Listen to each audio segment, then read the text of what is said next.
Pendukung pasangan bakal calon bupati dan wakil bupati Elin dan Raden Faruk geram dengan pihak KPU. Pasalnya pendaftaran pasangan Elin dan Raden tidak direspon dan tidak diterima KPU Pesawaran.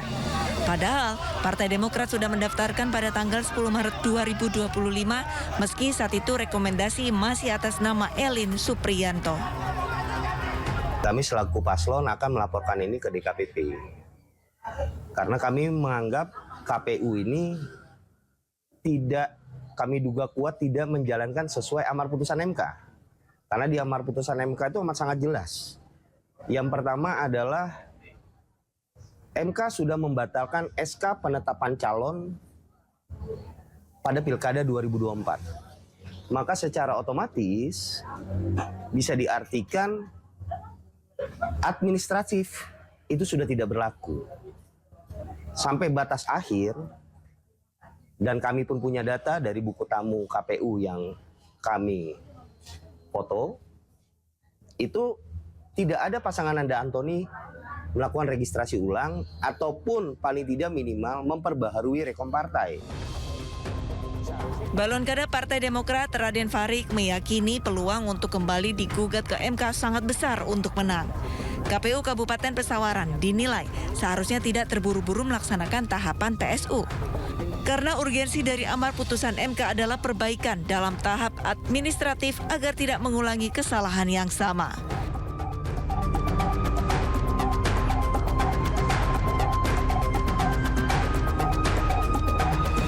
Kita awali Sindo Today hari ini pemirsa, 3 pelajar tewas tenggelam usai terseret ombak pasang saat berenang di Pantai Tiku, Kabupaten Agam, Sumatera Barat. Sementara di Maros, Sulawesi Selatan, pemirsa, seorang bocah laki-laki berusia 6 tahun ditemukan tewas diduga akibat tenggelam di waduk.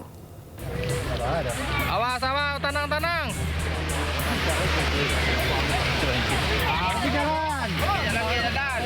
Tim SAR gabungan bersama nelayan menemukan jasad 2 korban tenggelam di Pantai Ujuang Tanjuang, Jorong Pasir Tiku, Kabupaten Agam, Sumatera Barat, Minggu pagi.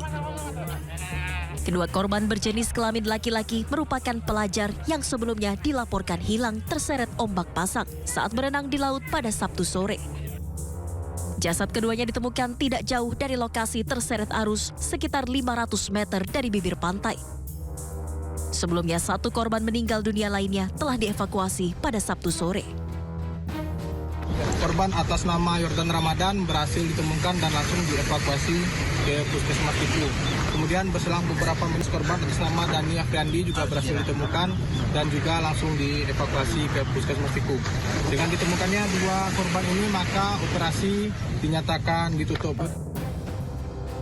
Para korban merupakan rombongan belasan pelajar yang berenang di Pantai Tiku tanpa pendamping pada Sabtu siang lalu. Sejumlah pelajar lalu dilaporkan hilang terseret ombak saat kondisi gelombang laut tinggi. Pantai Tiku dikenal memiliki karakter ombak yang dapat berubah secara tiba-tiba, terutama di musim peralihan. Petugas mengimbau kepada wisatawan maupun masyarakat yang bermain atau berenang di Pantai Tiku untuk memperhatikan kondisi cuaca. Dari Kabupaten Agam, Sumatera Barat, Wahyu Sikumbang, iNews melaporkan. Sebuah pabrik garmen yang memproduksi pakaian di Kota Bogor, Jawa Barat hangus terbakar. Sementara di Pasar Lewiliang, Kabupaten Bogor, Jawa Barat, pemirsa, sebuah toko mainan dan juga petasan ludes terbakar yang mengakibatkan ratusan petasan meledak hingga membuat warga panik.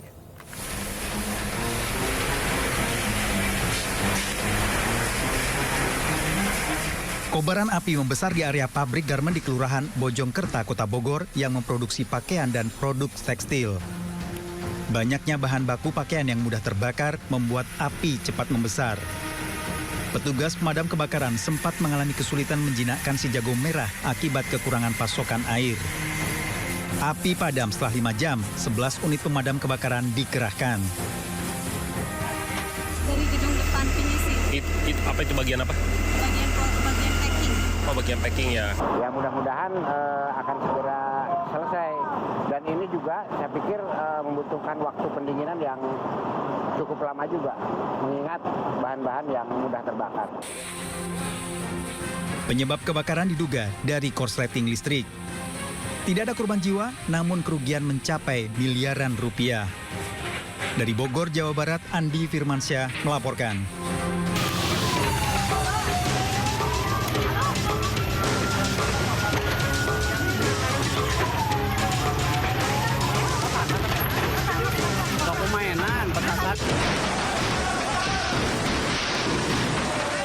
sebuah toko mainan menjual petasan terbakar hingga meledak di Pasar Lewiliang, Kecamatan Lewiliang, Kabupaten Bogor pada Minggu malam.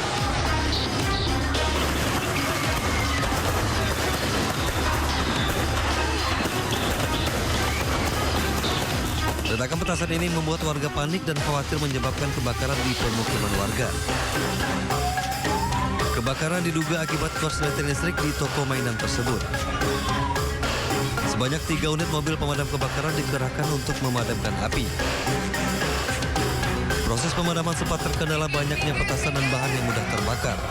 Api padam 3 jam kemudian. Dan merapat ke TKP, ternyata yang terbakar itu toko mainan yang memang di dalamnya itu ada bahan-bahan apa? Mercon ya, petasan. Ya, petasan, berbagai macam petasan. Ya intinya selama kita proses itu tidak lepas dari beberapa kali ledakan, dan dari mulai awal sampai mungkin sekarang proses pendinginan itu ledakan masih terjadi. Tidak ada korban jiwa, namun kerugian material ditaksir mencapai ratusan juta rupiah. Dari Bogor, Jawa Barat, Wildan Hidayat, Ainis melaporkan.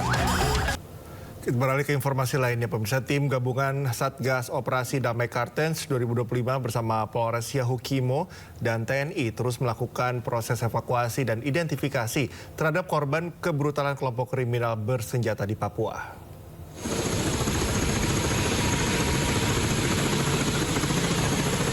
Pemirsa, hingga hari ini total 13 jenazah telah ditemukan, 12 diantaranya telah dievakuasi dan teridentifikasi. Rencananya 1 jenazah lagi akan dievakuasi pada hari ini karena cuaca kemarin buruk. Satgas Ops Damai Kartens terus mengintensifkan koordinasi dan juga kerjasama dengan berbagai pihak di lapangan agar seluruh korban bisa segera diidentifikasi dan juga dikembalikan kepada keluarga masing-masing.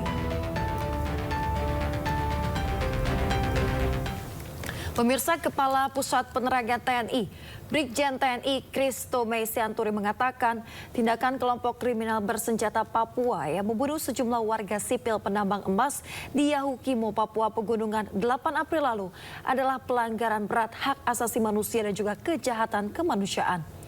Dicuplik dari situs resmi tni.mil.id, Kapuspen TNI mengatakan warga sipil yang diserang KKB Papua Merdeka merupakan penambang emas. Mereka tidak bersenjata dan tidak bisa melakukan perlawanan.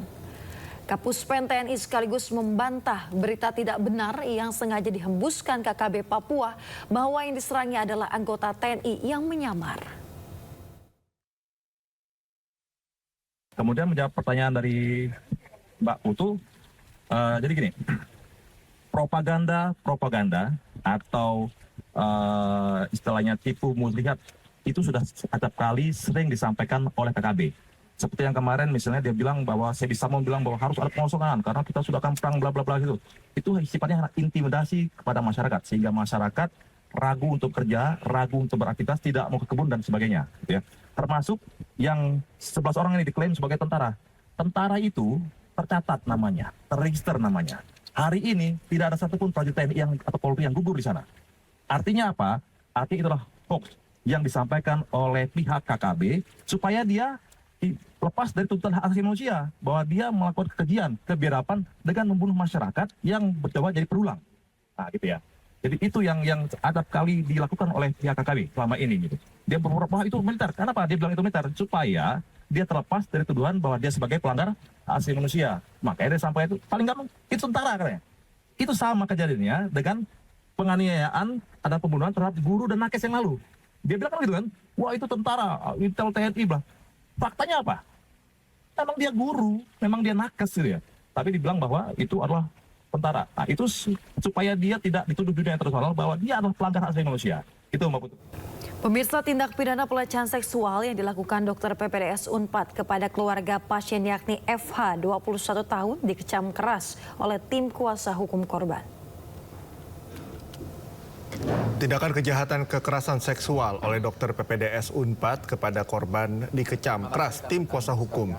Kuasa hukum korban juga menyayangkan terkait sempat adanya surat perdamaian yang terdapat identitas korban yang disebarluaskan oleh kuasa hukum pelaku kepada media sehingga menambah tekanan pada korban. Tim kuasa hukum menegaskan bahwa tidak ada ruang damai bagi pelaku tindak pidana kekerasan seksual dan meminta agar pelaku dihukum berat atas perbuatannya dengan pasal-pasal tambahan. Untuk menangani kasus ini,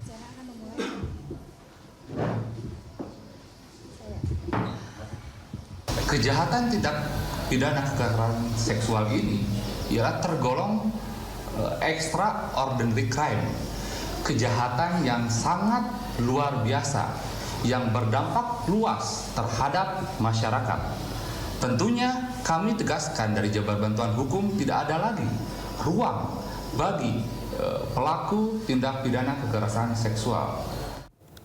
Ya pemirsa, Menteri Kesehatan Budi Gunadi Sadikin angkat bicara terkait dugaan ruda paksa terhadap keluarga pasien oleh salah satu peserta pendidikan dokter spesialis PPDS Fakultas Kedokteran Unpad.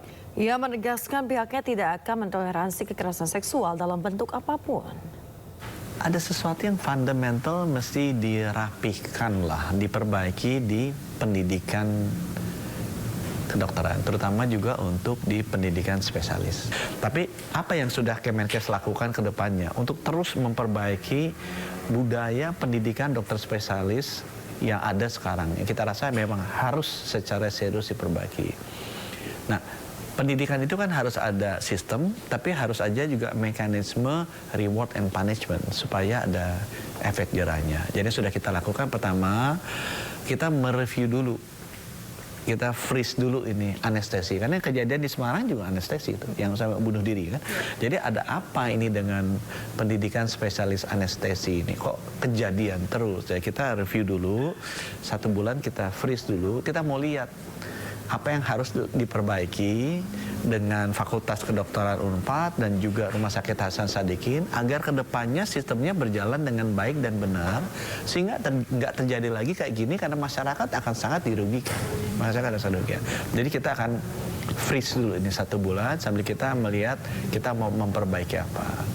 Yang kedua, emang ini harus ada efek jerah. Jadi sama seperti yang sampai bunuh diri di Universitas Diponegoro di Semarang, ini juga harus ada efek jerah bagi pelakunya. Kita mencabut STR, surat tanda registrasi, dan juga SIP-nya. Jadi yang bersangkutan tidak bisa praktek lagi. Karena itu kan sekarang STR dan SIP ada di Kementerian Kesehatan. Kalau ini dibiarkan, diakomodasi, kemudian ya udahlah nanti bisa balik, itu kenyataannya tidak, orang nanti akan permisif. Jadi akan membiarkan. Jadi kita harus tegas di sini. Itu tegas akan kita langsung kita cabut. Nah, yang ketiga, ya, sekarang saya minta, ini kan masalah kejiwaan. Ya. Yang tidak tertangani, tidak teridentifikasi, jadi menyengsarakan masyarakat. Kalau yang kejadian di Universitas Diponegoro kemarin, anestesi juga itu kena ke dia, tidak ke orang lain. Ini kan ke orang lain. Oleh karena itu saya mewajibkan untuk semua rumah sakit Kemenkes yang menjadi rumah sakit pendidikan, pada saat masuk harus dipastikan tes kejiwaan, tes mentalnya dilakukan di tempat, sehingga mereka tidak bisa chat GPT tanya teman-temannya curang. Harus dilakukan di tempat supaya bisa kita lihat desain yang benar. Dan saya minta selain di awal, setiap 6 bulan untuk PPDS harus dilakukan. Karena kalau enggak nanti ada tekanan-tekanan ke mereka yang mungkin berat. Mereka nggak bisa omong, karena kalau omong nanti dibully, di sosial media dibilang cengeng, dibilang generasi stroberi, padahal mentalnya sudah rusak. Nah akibatnya jadi kayak begini. Nah itu yang sudah kita lakukan 3 hal tersebut. Kita beralih ke informasi lain. Pemirsa, Kejaksaan Agung menetapkan 3 hakim PN Jakarta Pusat sebagai tersangka baru vonis lepas korupsi ekspor minyak sawit periode 2021 hingga 2022. Setelah memeriksa 7 saksi, penyidik Kejagung menetapkan 3 tersangka baru, yakni Hakim Agam Syarif Baharudin, Hakim Ali Muhtarom, dan Hakim Juyamto.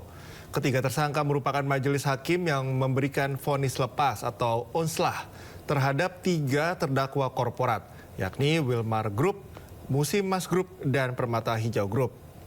Putusan ini sangat jauh dari tuntutan jaksa penuntut umum yang meminta ganti rugi sebesar 11,8 triliun rupiah kepada Wilmar Group, 4,8 triliun kepada Musimas Group, dan 937 miliar rupiah kepada Permata Hijau Group.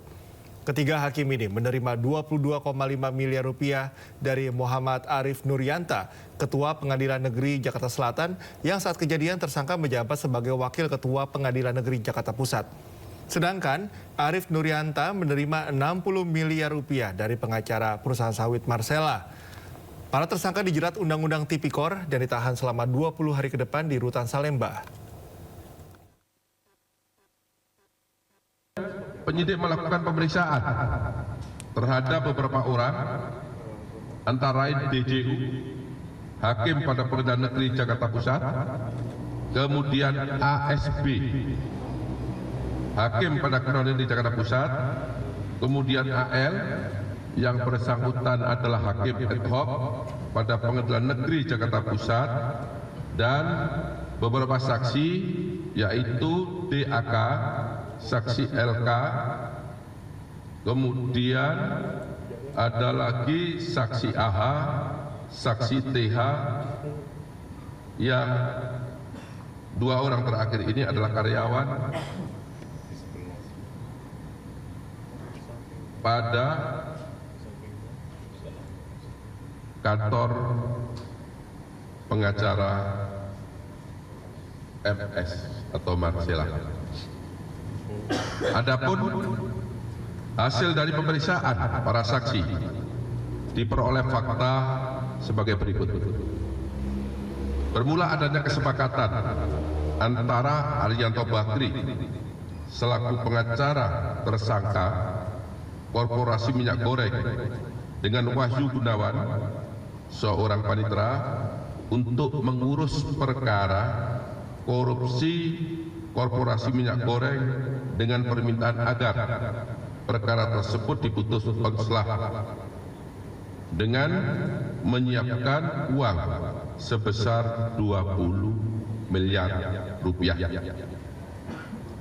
Selanjutnya kesempatan tersebut disampaikan oleh Wahyu Gunawan kepada Muhammad Arif Nuryanto agar perkara tersebut diputus onslah, dan Muhammad Nuryanto menyetujui permintaan tersebut untuk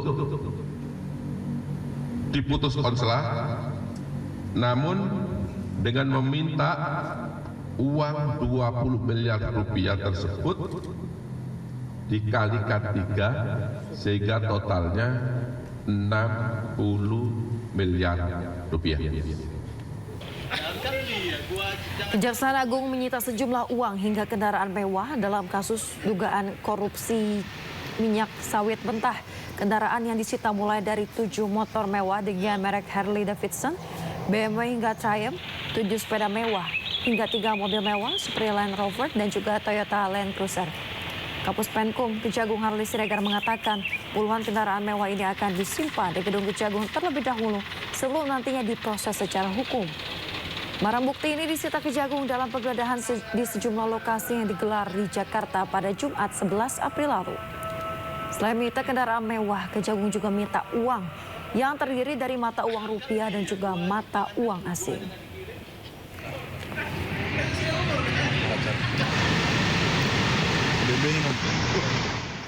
Pemirsa, KPK akan segera mengungkap peran mantan Gubernur Jawa Barat Ridwan Kamil dalam kasus dugaan korupsi pengadaan iklan Bank Pembangunan Daerah Jawa Barat dan Banten BJB. Ya, KPK juga telah menyita sejumlah dokumen dan sepeda motor mewah milik RK sebagai barang bukti.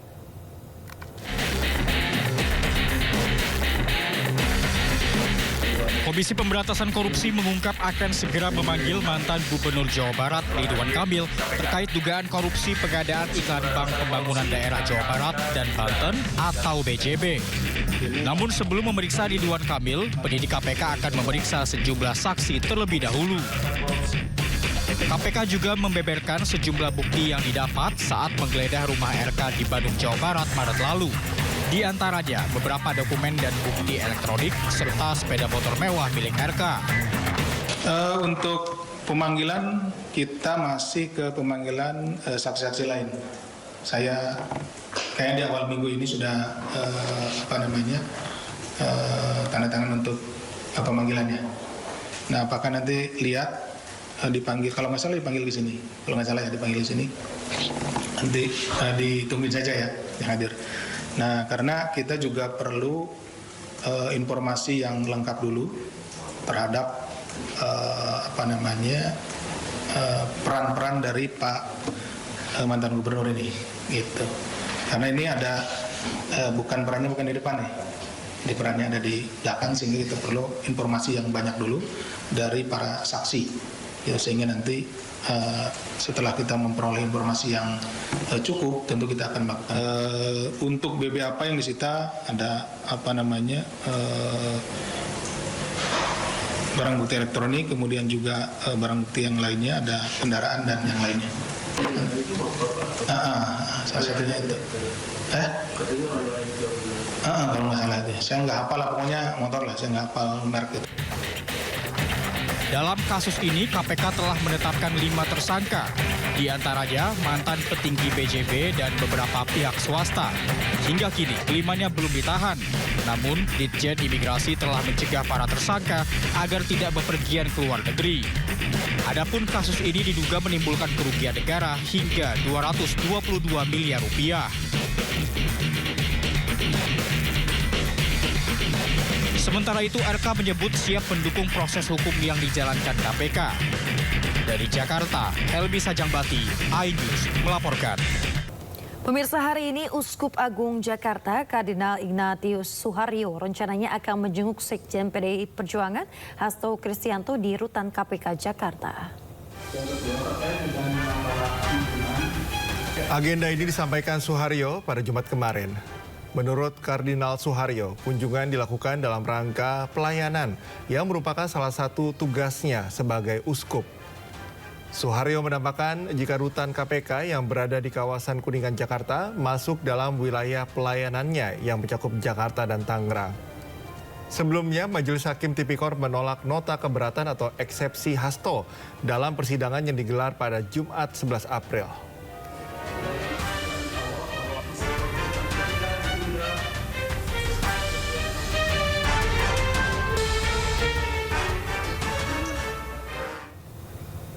Dan pemirsa, untuk mengetahui suasana terkini di KPK, kita sudah terhubung dengan rekan Esra Ambarita di gedung KPK Jakarta. Ya, Esra, apakah bisa dipastikan Uskup Agung Jakarta, Kardinal Ignatius Suharyo akan menjenguk Sekjen PDIP Hasto Kristianto di rutan KPK pada hari ini? Ya, Cikal, Yasmin dan juga pemirsa, berdasarkan informasi yang kami dapatkan langsung dari kuasa hukum Hasto Kristianto beberapa menit lalu melalui pesan ini, Roni Talapesi menyampaikan bahwa nanti pukul 10 pagi dikonfirmasi akan hadir Uskup Agung Kardinal Ignatius Suharyo ke rutan KPK, karena ini sudah mendapatkan izin tentunya dari hakim pengadilan yang mengadili perkara Hasto Kristianto, dan nantinya tentunya ini akan dari Gedung Merah Putih KPK kemudian nanti akan menuju rutan KPK, karena di sanalah dari terdakwa Hasto Kristianto ditahan langsung dari 20 Januari 2025 lalu. Nah, untuk diketahui pula bahwa menanggapi hal ini pihak KPK hanya menyampaikan bahwa akan terus mengikuti proses dari pengadilan, sementara terkait dari agenda hari ini akan tetap mengikuti arahan dari hakim yang mengadili terdakwa Hasto Kristianto. Dan pemirsa, untuk diketahui pula dalam persidangan sebelumnya untuk terdakwa Hasto ini dalam nota pembelaannya ataupun dalam eksepsinya di hadapan majelis hakim ini ditolak. Ini artinya kasus ataupun dari perkara Hasto ini masih akan dilanjutkan mulai dari tahap nanti pembuktian hingga pemeriksaan saksi dan mendengarkan keputusan dari majelis hakim.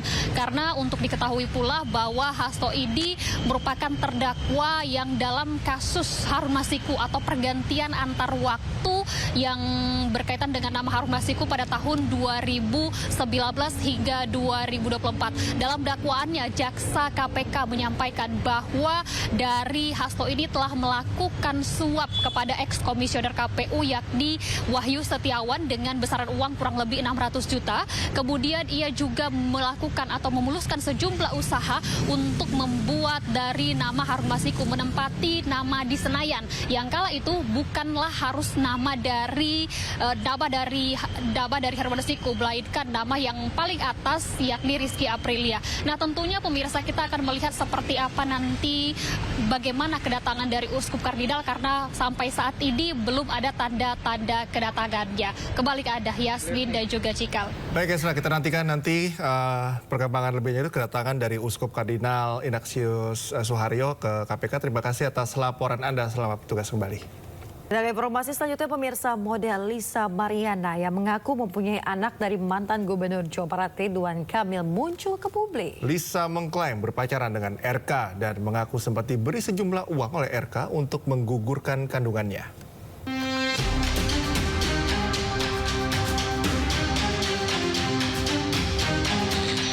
Model majalah dewasa Lisa Mariana yang menggegerkan publik karena mengaku memiliki anak dari mantan Gubernur Jawa Barat Ridwan Kamil akhirnya muncul ke publik. Lisa membeberkan kronologi perkenalannya dengan Ridwan Kamil. Ia mengaku berkenalan dengan RK melalui pesan di Instagram dan berlanjut pada pertemuan di Palembang, Sumatera Selatan, Juni 2021. Lisa mengeklaim memiliki hubungan spesial dengan RK hingga membuatnya hamil. Lisa juga menyebut sempat dikirimi uang oleh RK agar bersedia menggugurkan kandungannya. Kronologis kenal sama Pak RK itu saya dikenalkan oleh AA. Ya, dikenalkan oleh AA, berlanjut ke medsos dan Pak RK sendiri yang men-DM saya di Instagram. Ini tahun berapa? Awal 2021 di bulan Mei. Dari bulan Mei lanjut ke bulan Juni saya ke Palembang diundang sama Pak RK, ya itu hubungannya udah pacaran nih gitu saat itu. Di Windar Palembang tepatnya gitu.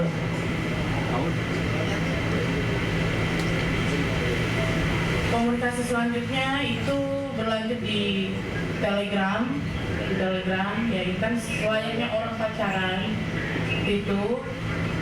Lalu juga saya dari Palembang tuh ternyata positif hamil setelah kurang lebih 2 atau 3 minggu kemudian gitu.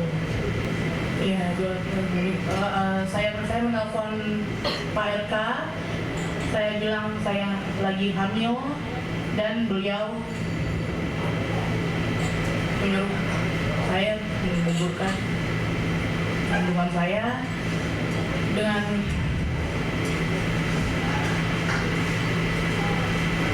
alasan saya harus melanjutkan pendidikan saya. Kala itu saya masih umur 21 tahun.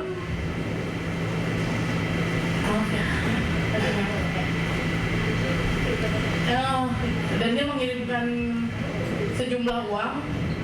Uang itu digunakan untuk menggugurkan yang dia suruh. Tapi saya tidak lakukan itu.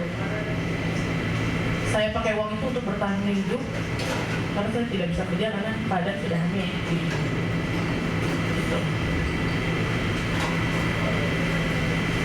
Ada buktinya nggak sih waktu Pak RK nyuruh gugurin gitu, maksudnya via apa gitu? Via Telegram, sudah tidak ada. Dan itu by phone. Dia menjauh ini karena saya bilang hamil gitu. Dan dia bilang saya sudah tidak pakai Telegram lagi karena ketahuan istri. 100% yakin. Karena bapak itu sangat protek dan nggak mungkin saya tidak pernah berhubungan dengan laki-laki manapun selain Pak RK. Sementara itu, usai Lisa Mariana buka-bukaan terkait hubungannya dengan RK, media sosial milik RK diduga dibajak. Unggahan RK di Instagram ini menghebohkan warganet dan mengundang ribuan komentar. Dalam unggahan pertama tertulis Ridwan Kamil, tanggung jawab, jangan lari. Dan pada unggahan kedua tertulis, selamat bermimpi buruk, ini hanya permulaan dari kami. Asisten pribadi RK melalui akun Instagramnya menyebut akun RK saat ini sedang dibajak oleh orang tidak bertanggung jawab. Tim Liputan iNews melaporkan. Pemirsa, pakar mikroekspresi Kirdi Putra menyebut Lisa Mariana seolah menutupi banyak hal. Dilihat dari penyampaiannya saat konferensi pers beberapa waktu lalu. Pakar juga menduga kasus ini sengaja dibuat untuk menutupi kasus lainnya yang melibatkan RK. Ketika kita bicara tentang ekspresi yang ditampilkan oleh Lisa Mariana, ada beberapa konteks ketika misalnya menceritakan ketika dia mau menangis ketika masalah Presiden diminta untuk menggugurkan, ketika dia kemudian menyatakan bahwa diberi sejumlah uang, gitu. Di awal pers konferensinya itu terlihat bahwa ada senyum lepas, ketawa lepas, ada kemudian serius, ada kemudian seolah-olah mau menangis dan ekspresi-ekspresi lainnya. Nah, yang perlu kita perhatikan di sini itu bukan cuma ekspresi yang seolah-olah atau ditampilkan oleh subjek, dalam hal ini adalah Lisa Mariana. Nah, konteksnya kenapa itu jadi perhatian? Karena perubahan ekspresi dengan cepat itu menandakan perubahan emosi dengan cepat. Nah, kalau kita bicara orang yang tanda petik misalnya merasa dizolimi, itu ekspresi dasarnya adalah ekspresi marah. Di mana marah itu biasa muncul dalam kondisi psikologis ketika seseorang merasa tidak diperlakukan dengan adil. Kalau kita bicara ini ya, asal emosinya. Nah, emosi itu emosi kuat. Marah, sedih, takut, bingung, itu emosi kuat. Sehingga tidak mungkin hilang dalam sekejap. Jadi habis ketawa, terus berubah lagi. Itu sulit untuk terjadi. Kecuali memang tidak ada sebuah emosi yang kuat tadi mendasari ketika berkomunikasi. Artinya apa? Artinya apa yang dia sampaikan itu cenderung tidak selaras dengan apa yang benar-benar terjadi. Gitu. Ada hal-hal yang masih sangat ditutupi oleh LM dalam hal ini. Saya melihatnya seperti itu dari satu sisi ya, belum dari sisi kata-kata yang disampaikan ketika teman-teman media bertanya seperti itu. Nah, buat saya yang ditampilkan oleh LM lebih cenderung dia berusaha untuk tanda petik justru ingin menunjukkan bahwa dia sedih, tetapi saya tidak melihat penanda sedih benerannya di situ gitu loh. Ya. Tapi itu berarti bahwa dia bohong, bahwa itu bukan anak RK, saya nggak bilang seperti itu. Tetapi ada terlalu banyak hal-hal yang masih disembunyikan, ditutupi oleh LM terkait dengan kasus ini, yang sekali lagi tidak serta-merta menjadikan RK juga jadi benar dalam hal ini. Enggak, karena masih ada sebuah kemungkinan lain yang banyak orang saat ini netizen Indonesia itu menurut saya gagal untuk melihat bahwa kasus ini itu tiba-tiba mencuat di tengah kasus yang sedang terjadi dengan RK sebelumnya, yang lebih melibatkan hajat hidup orang banyak, uang masyarakat, uang Republik Indonesia gitu loh. Itu yang menurut saya jadi dua-duanya ini bisa jadi bukan sebuah peristiwa yang tiba-tiba aja muncul. Bisa jadi ini adalah sebuah peristiwa yang tanda petik memang sengaja dibuat oleh siapa? Oleh pihak-pihak yang membutuhkan. Pemirsa, saatnya kita simak pantauan arus lalu lintas dan kami telah terhubung dengan Brigadir Treslinda dari NTMC Polri yang kini berada di kawasan Kampung Melayu, Jakarta Timur. Brigadir Treslinda, bagaimana pantauan arus lalu lintas dari tempat Anda melapor?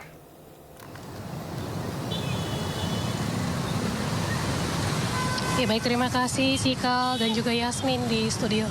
Pemirsa, pada pagi hari ini arus lalu lintas di kawasan ini nampak dalam keadaan padat. Seperti yang Anda saksikan di belakang saya, ini adalah kendaraan roda 2 yang melawan arah, di mana sudah ada rambu lalu lintas dilarang putar balik, namun banyak pengendara roda 2 yang menggunakan jalur untuk keluar bagi kendaraan angkutan umum, baik itu busway dan juga microlab yang lewat di kawasan ini, sehingga hal ini juga mengganggu jalannya arus lalu lintas di kawasan ini. Untuk itu kami harapkan bagi pengendara roda 2 untuk dapat menggunakan jalur sesuai dengan ketentuan, mengingat pada pagi hari ini juga kepadatan kendaraan sudah terjadi dengan aktivitas masyarakat, baik itu masyarakat yang akan melakukan aktivitas di pagi hari maupun aktivitas anak sekolah. Untuk itu tentunya kami harapkan Anda dapat tertib dalam menggunakan jalur yang sudah ditentukan.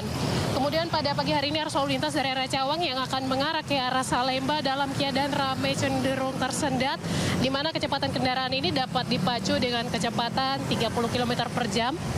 Dan dominasi kendaraan pada pagi hari ini juga lebih didominasi dengan kendaraan roda 2 dan juga roda 4. Untuk itu kami harapkan Anda tetap menjaga batas kecepatan dan juga jaga jarak aman kendaraan Anda, mengingat agar tidak terjadi kecelakaan lalu lintas, mengingat sudah mendekati jam sibuk sehingga banyaknya pengendara roda 2 yang tidak mempedulikan keselamatan dengan ugal-ugalan di jalan. Hal ini yang perlu diingat bagi para pengguna jalan terutama roda 2. Kemudian dari arah Salemba yang akan mengarah ke arah Cawang pada pagi hari ini dalam keadaan ramai dan lancar dengan dominasi kendaraan roda 2. Kemudian pada aktivitas di terminal ini juga mengalami peningkatan jumlah masyarakat pada pagi hari ini yang melakukan aktivitas.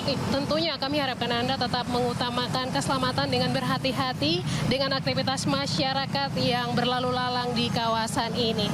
Dan kami juga menginformasikan data IRSMS Korlantas Polri dalam kurun waktu 1 kali 24 jam di seluruh Indonesia terjadi 207 kasus laka lantas dengan rincian 15 orang meninggal dunia, 10 orang luka berat dan 152 orang luka ringan. Dari data tersebut, 66% terjadi pada waktu siang hari. Dan siang hari ini rentan waktunya pukul 9 hingga pukul 16.00. Untuk itu, bagi pengguna jalan tentunya Anda memperhatikan keselamatan di jalan sebagai kebutuhan. Hal ini untuk menciptakan lalu lintas yang aman dan juga lancar. Bagi Anda yang akan mengupdate informasi seputar arus lalu lintas terkini, kami siap melayani Anda di 1500669 ataupun melalui SMS Center kami di 9119. Demikian Brigadir Traslinda melaporkan. Kembali ke studio, silakan.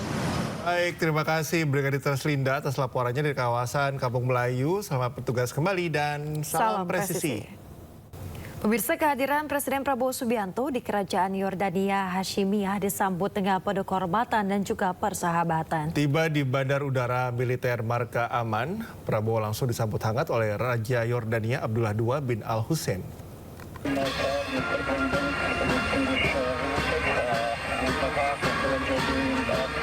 Momen istimewa terasa saat pesawat kepresidenan memasuki wilayah udara Yordania. Tampak sejumlah jet tempur Yordania memberikan pengawalan di udara hingga mendarat. Tiger 101, this is Indonesia 1. I am Prabowo Subianto, President of the Republic of Indonesia. Thank you for receiving me. Thank you for escorting me. Please pass on to your commander my greatest appreciation. Thank you very much. Setibanya di Bandar Udara Militer Marka, Presiden Prabowo disambut langsung oleh Raja Abdullah II dengan jabat tangan erat dan pelukan hangat.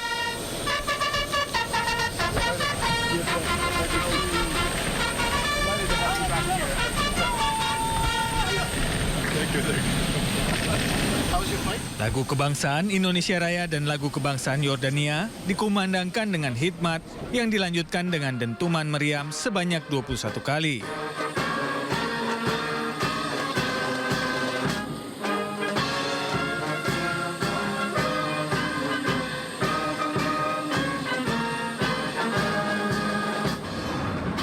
Raja Abdullah II bahkan mengemudikan sendiri mobil kepresidenan bersama Presiden Prabowo menuju hotel.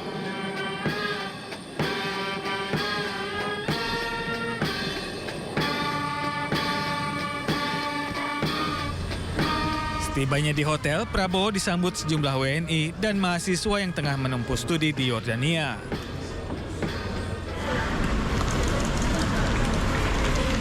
Terima kasih. Kamu namanya siapa? Siapa? Yuna. Kamu? Kamu umurnya berapa? 10. Kamu umurnya berapa? 7. Terima kasih ya.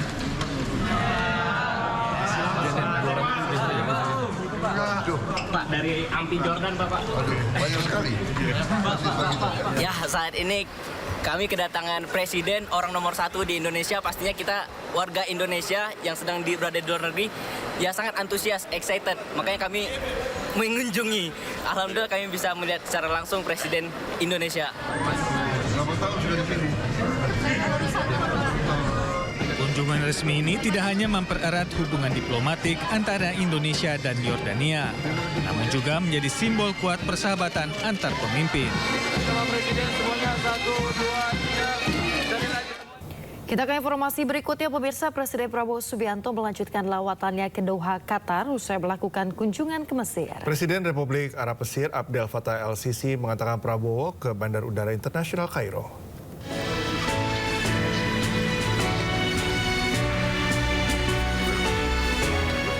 Satu persatu, tentara Mesir yang melepas Presiden Prabowo Subianto diberikan salam penghormatan. Momen keakraban ini terjadi usai kedua kepala negara melakukan kunjungan bersama ke Akademi Militer Mesir di Kairo. Kemudian Presiden Prabowo Subianto kembali melanjutkan lawatannya ke Doha, Qatar Sabtu sore waktu setempat. Keberangkatan Prabowo itu pun langsung diantar oleh Presiden Republik Arab Mesir Abdel Fattah el-Sisi. Prosesi pelepasan turut dihadiri sejumlah pejabat dari kedua negara. Dari pihak Mesir, hadir Menteri Sektor Bisnis Mohamed Ibrahim Ahmad Shimi dan Duta Besar Mesir untuk Indonesia Yasser Hassan Farak el-Shemi. Sementara dari Indonesia, hadir Duta Besar Republik Indonesia untuk Mesir Lutfi Rauf dan Atasé Pertahanan KBRI Kairo Kolonel Laut Dafris D. Syahrudin. Prabowo lalu lepas landas dari Bandar Udara Internasional Kairo sekitar pukul 17.15 waktu setempat dan tiba di Bandar Udara Internasional Hamad Doha, Qatar pada pukul 21.15 waktu setempat. Pemirsa, di tengah lawatannya ke Mesir, Presiden Prabowo Subianto mengunjungi Akademi Militer Mesir di Kairo. Kunjungan tersebut dilakukan secara mendadak di luar agenda resmi.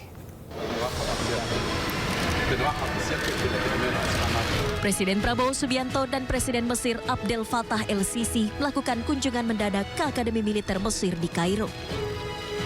Presiden Prabowo dan Presiden el-Sisi berangkat bersama dari Istana Al-Ittihadiyah usai menghadiri jamuan santap siang sekitar pukul 14 waktu setempat.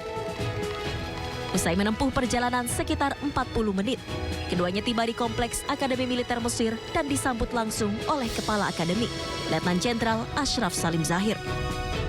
Meski di luar agenda resmi, kedatangan dua pemimpin negara tersebut disambut hangat dan penuh kehormatan.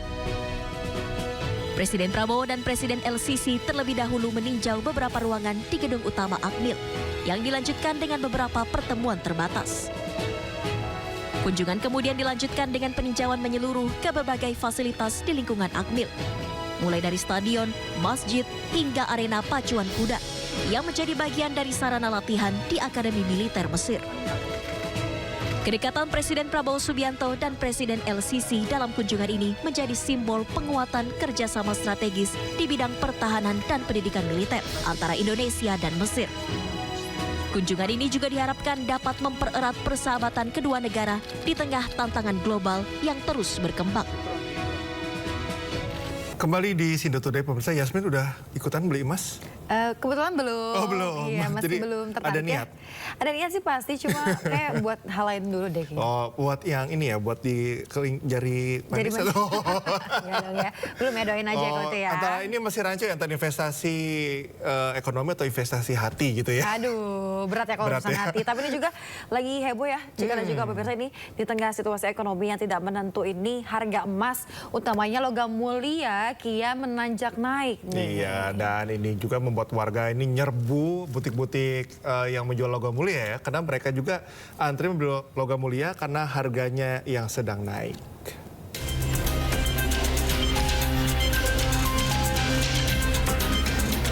Butik emas yang berlokasi di Gedung Aneka Tambang Antam ramai diserbu pelanggan di tengah harga logam mulia yang naik signifikan. Antrean pelanggan mengular hingga ke lobi utama gedung. Padahal di hari-hari sebelumnya, antrean hanya terjadi di ruangan butik. Fenomena ini berlangsung sejak berakhirnya cuti bersama Lebaran. Ya udah biasa nyicil dikit-dikit aja sih, Mas. Oh, berarti emang udah biasa investasi emas ya, Mbak? Tadi antri berapa lama, Mbak?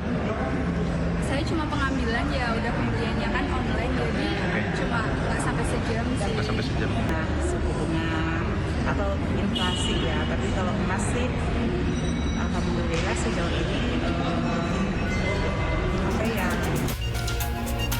Diketahui harga emas Antam ANTM naik drastis pada perdagangan hari Kamis. Harga emas meroket Rp43.000 menjadi Rp1.829.000 per gram. Setelah sebelumnya juga sempat naik tajam. Kenaikan ini menjadikannya level tertinggi sepanjang bulan April. Dari Jakarta, tim liputan Ayus melaporkan. Ini terkait dengan emas juga pemirsa, ini sejumlah warga Aceh berbondong-bondong membeli logam mulia untuk investasi serta mahar pernikahan. Nah itu kan yang investasi hati tadi. Masih berlanjut ya. Ya karena pembelian emas ini meningkat justru pasca Hari Raya Idul Fitri.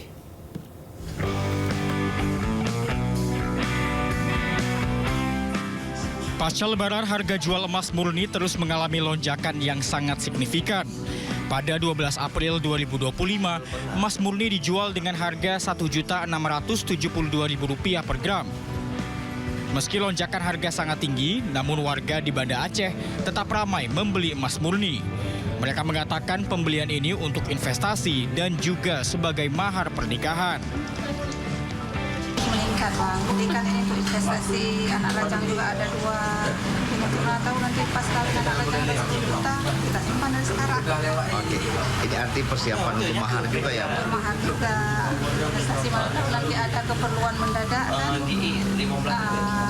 ini harganya terus naik, Bang. Kalau kita Mas kawin kita lihat ya, setelah Lebaran ini ada juga ada yang beli perlahan seperti kemarin ada 3 orang. Kemarin lusa ada 2 orang, udah mulai ada peningkatan. Biasa dari sebelum Lebaran mungkin ada peningkatan 20% dari sebelumnya.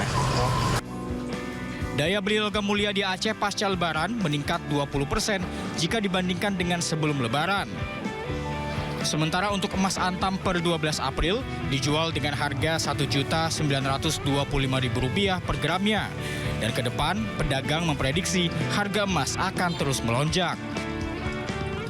Dari Banda Aceh, Syukri Syarifuddin, iNews melaporkan. Ya, pemirsa, Menteri Koordinator Bidang Infrastruktur dan Kewilayahan menyebut kebijakan Presiden Amerika Serikat Donald Trump soal kenaikan biaya ekspor-impor merupakan sesuatu yang dinamis. AHY juga menyebut Presiden Prabowo Subianto berpesan pemerintah harus bisa merespon cepat untuk kebaikan masyarakat dan perkembangan perekonomian Indonesia.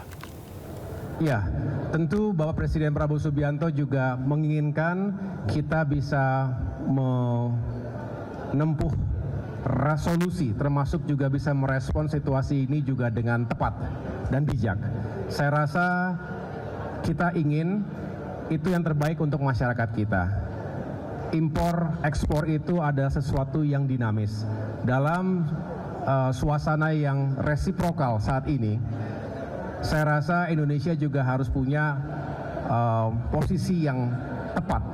Kita ingin ekonomi terus tumbuh, tidak ada hambatan-hambatan yang pada akhirnya juga akan membebani rakyat kita sendiri tanpa kita mengorbankan keinginan kita untuk meningkatkan produktivitas dan memasarkan komoditas produk-produk kita yang juga diharapkan bisa menembus pasar-pasar